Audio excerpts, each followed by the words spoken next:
నమస్తే, welcome to Andhraprabha. నేను శిశిర. ఈ పుష్ప 2కి సంబంధించి 20 మినిట్స్ ఫుటేజ్ యాడ్ చేసి మళ్ళీ రిలీజ్ చేశారు సినిమాని. సో దానికి వసూళ్ళు ఎంత వచ్చాయి, అయితే సుకుమార్ గారు ఆ డైరెక్షన్కి సంబంధించి దర్శకత్వంకి వాటా తీసుకున్నారని చెప్పి లాభాల్లో అని అంటున్నారు.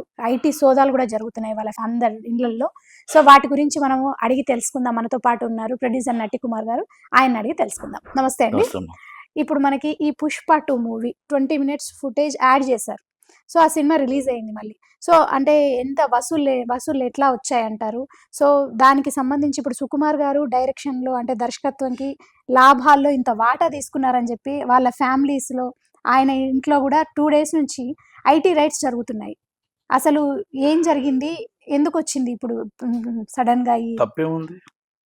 ఇప్పుడు డైరెక్టర్గా ఆయన ఈ సినిమాకి మామూలుగా మంత్రి నాకు ఎంత సాలరీ ఇవ్వండి, వచ్చిన లాభాల్లో ఇమ్మన్నాడు. మంచిదే కదా, అది లాభం వస్తే ఇమ్మన్నాడు, నష్టం వస్తే అడగలేదు కదా. అందుకని లాభాల్లో ఆయన వన్ ఆఫ్ ది పార్ట్నర్షిప్ రాసుకుని ఉండొచ్చు. ఆ రాసుకున్న దాంట్లో ఆయనకి ఎంత పర్సెంటేజ్ ఉందో అంత పర్సెంటేజ్ ఇస్తారు. మ్యూజిక్ డైరెక్టర్కి అయినా పర్సెంటేజ్ అంటే పర్సెంటేజ్ ఇస్తారు. మామూలుగా డైరెక్టర్ హీరోకి ఏమైనా పర్సెంటేజ్ అంటే పర్సెంటేజ్ ఇస్తారు. దాంట్లో అన్ని పోను ప్రొడ్యూసర్కి వస్తుంది. అప్పుడు ప్రొడ్యూసర్కి గేమ్ ఇది కదా, అంటే ఫ్రీ హ్యాండ్ కదా. వీళ్ళందరూ డబ్బులు తీసుకోకుండా పార్ట్నర్షిప్లో చేసుకున్నారు అనుకోండి, అప్పుడు ఆయన తక్కువ బడ్జెట్ అవుతుంది కదా, మంచిదే కదా. అలా చేసుకుని ఉండొచ్చు. ఓకే, ఐటీ రైట్స్ అయ్యాయి అంటే ఇప్పుడు దిల్ రాజు గారి మీద అవుతుంది, వాళ్ళ మీద ఐటీ జరుగుతుంది. వాళ్ళు 1830 కోట్ల రూపాయలు షేరా, అది గ్రాసా తెలియదు, వాళ్ళు వచ్చిందని పెట్టారు అఫీషియల్గా.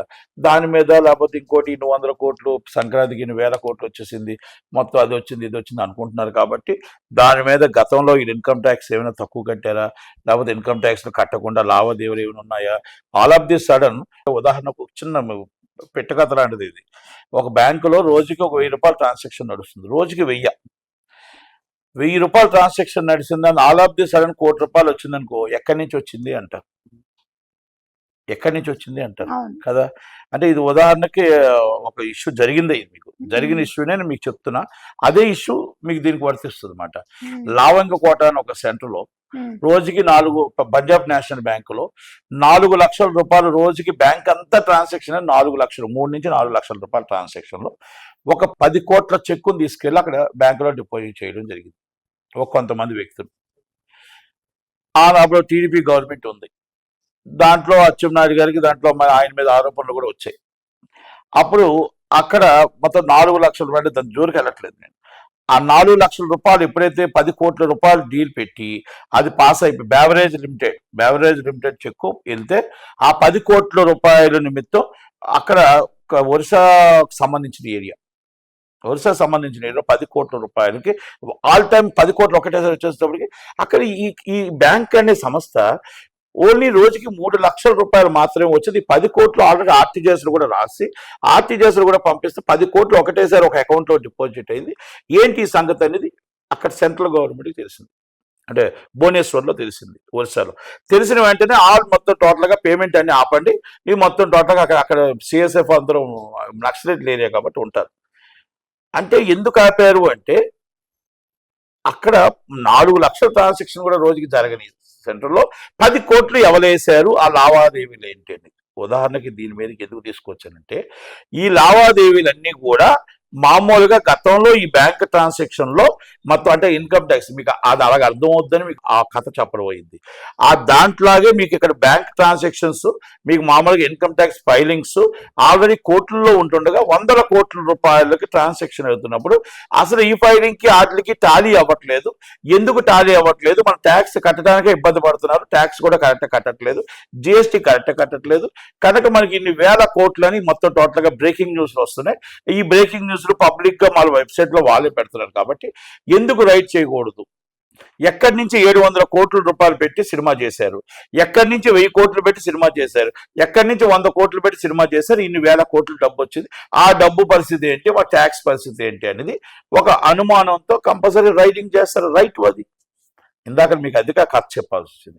అంటే వాళ్ళకి ఆ అనుమానంతో రైడింగ్కి వచ్చారు 55 టీంలు, మొత్తం టోటల్గా ఇన్ని 1000 కోట్లు అంటే సామాన్యంగా దాదాపు వాళ్ళు చెప్పిన ప్రకారం ఎవరు ఇప్పుడు మా ప్రొడక్షన్ కాస్ట్ వాళ్ళు చెప్తున్న ప్రకారం 1000 కోట్ల రూపాయలు ట్యాక్స్ కట్టాలి.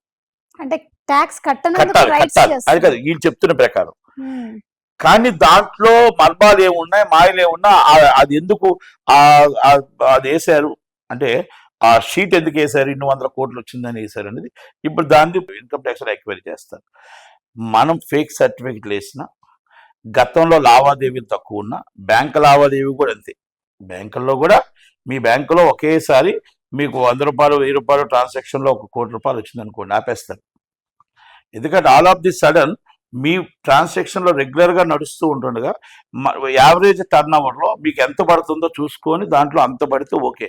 దానికంటే మీకు 100 రెట్లు కానీ 10 రెట్లు కానీ 20 రెట్లు కానీ ఎక్కువ పడితే దాన్ని ఇమీడియట్లీ దాన్ని ఆపి అసలు డిక్లరేషన్ ఇచ్చిన తర్వాత ఎక్కడి నుంచి వచ్చింది, ఎందుకు వచ్చింది అడిగిన తర్వాతనే వదులుతారు. ఇది కూడా అంతే. ఇది కూడా ఇన్కమ్ ట్యాక్స్ రైడింగ్ అంటే అంతే. ఈ డబ్బు ఎంత ఎక్కడి నుంచి వచ్చింది, ఈ డబ్బుని మొత్తం టోటల్గా ఏ లావాదేవీలు వచ్చే, ఫారెన్ నుంచి వస్తే ప్రాపర్లీ వచ్చిందా, మీరు ఫారెన్కి వెళ్తే ప్రాపర్లీ ఆర్బీఐ అప్రూవల్ ఉందా, ప్రాపర్లీ ఫైనాన్స్ సెక్రటరీ అప్రూవల్ ఉందా, ఈ 100 కోట్ల ట్రాన్సాక్షన్ మొత్తం టోటల్గా ఏ పొలిటికల్ వాళ్ళని పెట్టారా, లేకపోతే మొత్తం టోటల్గా ఏ గవర్నమెంట్ ఆఫీసర్స్ ఏమైనా పెట్టారా, ఈ డబ్బు ఫైనాన్సర్స్ సక్రమంగా వచ్చిందా, ఫైనాన్సర్స్ లేకపోతే ఇంకో కాడ ఎక్కడి నుంచి వచ్చిందా, ఇది మాఫియా నుంచి వచ్చిందా, అదంతా ఎంక్వైరీ చేస్తారు. ఆ డబ్బు వచ్చింది షూటింగ్ ఎలా చేశారు, ఆ హీరోకి ఇచ్చింది రెమ్యునరేషన్ ఎంత, టీడీఎస్ కరెక్ట్గా కట్ చేశారా, లేకపోతే టీడీఎస్ కట్ చేసిన టీడీఎస్ కట్టారా లేదా, జిఎస్టీ కరెక్ట్గా కట్టారా లేదా, ఇవన్నీ మొత్తం ఎంక్వైరీ ఉంటాయి. దాంట్లో ఏమైనా మనీ ల్యాండింగ్ ఏమైనా క్యాష్ రూపంగా వెళ్ళిందా, మనీ ల్యాండింగ్గా మళ్ళీ ఎంటర్ అవుతారు ఈడీ. ఎక్కడైనా పొలిటికల్ కానీ లేకపోతే గవర్నమెంట్ ఆఫీసర్ సొమ్ము ఏమైనా ఉందా, అప్పుడు ఏసీబీ ఎంటర్ అవుతుంది. ఇదంతా ఒక ప్రక్రియ. ఒక ఇన్కమ్ ట్యాక్స్ అంటే మాటలు కాదు. ఒక ఇన్కమ్ ట్యాక్స్ రైట్ చేస్తుందంటే రైట్ చేసిన దాంట్లో చాలా చాలా చాలా క్లూలు ఉంటాయి. ఎందుకంటే వాళ్ళు అన్నీ కూడా చూసుకున్నాక ఈడీ ఎంటర్ అవ్వచ్చు, ఏసీబీ ఎంటర్ అవ్వచ్చు, ఏమైనా పొలిటికల్ సొమ్ము కానీ ఇంకోళ్ళు కానీ ఉంటే. కనుక ఇవన్నీ ఉన్నాయి. కనుక ఎవరు తెచ్చుకున్న దాంటే మీరు ఎంత చేసినా మిమ్మల్ని ఎవరు పబ్లిక్ మీడియా మిమ్మల్ని అడగలే, మిమ్మల్ని హీరో అడగలే పబ్లిక్ అనౌన్స్ చేయమని. మిమ్మల్ని ఎవరో మీ ఫ్యాన్స్ అడిగినా ఎవరు అడిగినా మిమ్మల్ని పబ్లిక్గా పేపర్లో చేసి నా జోబులో ఎంత డబ్బు ఉంది, మై మనీ అని చెప్పలే. మీరంతా మీరు హీరో దగ్గర మెప్పు పొందడం కోసం మీరు పబ్లిక్గా ఇంత డబ్బు వచ్చిందని చెప్పారు.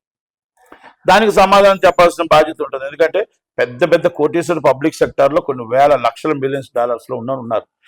అంబానీ గారు ఉన్నారు, అదానీ గారు ఉన్నారు, చాలా మంది. వాళ్ళు మనలాగా మనకు పబ్లిక్గా వచ్చిందని ఈవెంట్ చేసుకొని మాది ఇంత డబ్బు ఉందని చెప్పట్లా.